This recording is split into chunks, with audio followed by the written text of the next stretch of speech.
Assalamualaikum warahmatullahi wabarakatuh. Perkenalkan, nama saya Tias Apriatun dari kelas 11 IPA 3. Di video ini saya akan menjelaskan tata cara pengurusan jenazah perempuan. Dari mulai memandikan, mengapani, menyolatkan, dan menguburkan. Hukum merawat jenazah adalah fardu kifayah. Kematian adalah ketetapan dari Allah. Sebagaimana firman Allah Subhanahu wa taala dalam Quran surat Al-Imran ayat 185. Kullu nafsin za'iqatul maut. Setiap yang bernyawa akan merasakan mati. Selanjutnya saya akan membahas poin pertama pada pembahasan ini. Poin pertama yaitu memandikan jenazah. Syarat jenazah yang akan dimandikan beragama Islam didapati tubuhnya walaupun sebagian, bukan karena mati syahid. Dan syarat orang yang memandikan jenazah yaitu beragama Islam, berakal sehat, baligh, berniat memandikan jenazah, dan mengetahui hukum memandikan. Hal-hal yang harus diperlukan dan dipersiapkan saat memandikan jenazah adalah 1. Tempat mandi, 2. Air bersih, 3. Bidara, 4. Sabun mandi, 5. Sarung tangan, 6. Sedikit kapas dan air kapur barus. Tata cara memandikan jenazah. Jenazah dibaringkan di balai atau tempat lain yang memiliki standar. Hindari terkena hujan, sinar matahari, dan tertutup. Dan diperintahkan menutup mayit dengan pakaian yang melindungi seluruh tubuhnya agar auratnya tidak terlihat. Pihak yang memandikan memakai sarung tangan. Air yang digunakan untuk memandikan adalah air suci. Disunahkan mencampur dengan bidara atau larutkan kapur barus. Menyiram air ke seluruh badan secara merata dari kepala sampai kaki 3 kali. Mendahulukan anggota badan sebelah kanan lalu kiri. Bersihkan gigi, lubang hidung, lubang telinga, celah ketiak, celah jari tangan dan kaki serta rambut. Membersihkan kotoran dan najis yang melekat pada anggota badan jenazah, khususnya di bagian perut dengan cara menekan bagian bawah perut. Dan bersamaan dengan angkatlah sedikit bagian kepala dan badan sehingga kotoran dapat keluar. Mewudukan jenazah sebagaimana wudu sholat setelah semuanya bersih.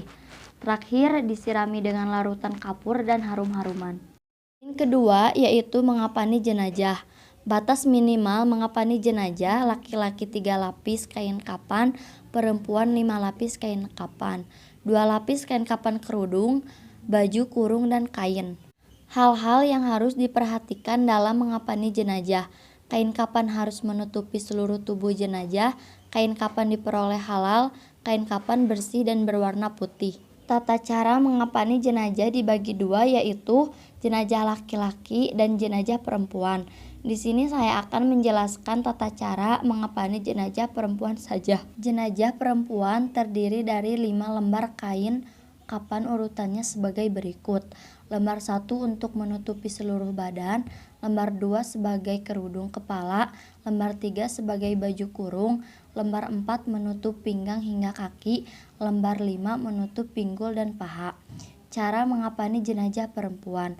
Kain kapan disusun, angkat jenazah dalam keadaan tertutup dengan kain, dan letakkan di atas kain kapan sejajar serta taburi dengan wewangian atau dengan kapur barus. Tutuplah lubang-lubang yang mungkin masih mengeluarkan kotoran dengan kapas. Tutuplah kain pembungkus dengan kedua paha. Pakaikan sarung juga baju kurungnya. Lalu luruskan ke belakang.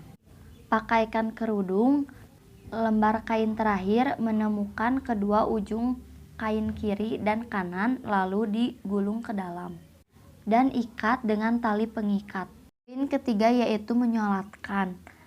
Ketentuan menyolatkan. Pihak yang paling utama menyolatkan jenazah adalah orang diwariskan untuk jenazah dengan syarat tidak fasik atau tidak ahli ibadah, ulama atau pemimpin terkemuka di tempat tinggal si jenazah dengan jenis kelamin yang sama, keluarga terdekat, dan kaum muslim seluruhnya. Syarat-syarat sholat jenazah: suci dari hadas, menutup aurat, dan menghadap kiblat. Jenazah laki-laki posisi imam berdiri sejajar dengan kepalanya. Jenazah perempuan posisi berdirinya sejajar dengan perutnya. Jenazah diletakkan di arah kiblat orang yang menyalatkan, kecuali sholat di atas kubur atau sholat gaib. Sunnah sholat jenazah: mengangkat tangan setiap kali takbir, merendahkan suara bacaan seperti pada sholat duhur atau asar, membaca ta'ud terlebih dahulu. Disunahkan banyak jamaahnya atau makmum minimal 3 saf. Rukun sholat jenazah: berniat, berdiri bagi yang mampu, melakukan 4 kali takbir. Setelah takbir pertama, bacakan surat Al-Fatihah. Setelah takbir kedua, membaca sholawat Nabi. Allahumma sholli ala Muhammad wa ala ali Muhammad kama sholaita ala Ibrahim wa ala ali Ibrahim innaka hamidun majid. Allahumma barik ala Muhammad wa ala ali Muhammad kama barakta ala Ibrahim wa ala ali Ibrahim innaka hamidun majid. Setelah takbir ketiga, membaca doa untuk jenazah. Allahumma gfir laha warhamha wa afiha wa'fu anha. Dan salam setelah takbir keempat. Tata cara sholat jenazah: 1. Berniat, usolli ala hazal mayyiti arba'a raka'atin fardhu kifayati ma'muman lillahi ta'ala. 2. Takbiratul ihram dan membacakan surat Al-Fatihah. 3. Takbir kedua, membacakan sholawat Nabi. 4. Takbir ketiga, membaca doa jenazah. 5. Takbir keempat diiringi dengan doa. Dan terakhir diakhiri membaca salam. Poin terakhir adalah menguburkan. 1. Sunnah menguburkan jenazah: menyegerakan membawa jenazah, disunahkan menggali kubur secara mendalam. Lubang kubur dilengkapi liang lahat, muslim bukan syak atau non-muslim. Dan disunahkan memasukkan jenazah ke liang lahat dari arah kaki kuburan ke dalam liang kubur secara perlahan. 2. Tata cara menguburkan jenazah. Urutan dan tahapannya: jenazah diangkat untuk diletakkan di dalam kubur, dimasukkan ke dalam kubur, dimulai dari kepala hingga kaki. Jenazah diletakkan dalam posisi miring di atas lambung kanan bagian bawah. Membuka kain kapan dan tali pengikat dilepaskan. Penurunan jenazah: membaca doa Bismillahirrohmanirrohim, Bismillahi wa ala milati Rasulillah. Liang lahat ditutup dengan papan kayu atau bambu dari atasnya agak menyamping. Keluarga terdekat mulai menimbun kubur dengan memasukkan 3 genggaman tanah, dilanjutkan menimbun tanah sampai selesai. Hendaklah meninggikan makam kira-kira sejengkal sebagai tanda agar tidak dilanggar kehormatannya. Ditaburi bunga, diperciki air yang harum dan wangi. Doa ampunan rahmat, keselamatan, dan keteguhan.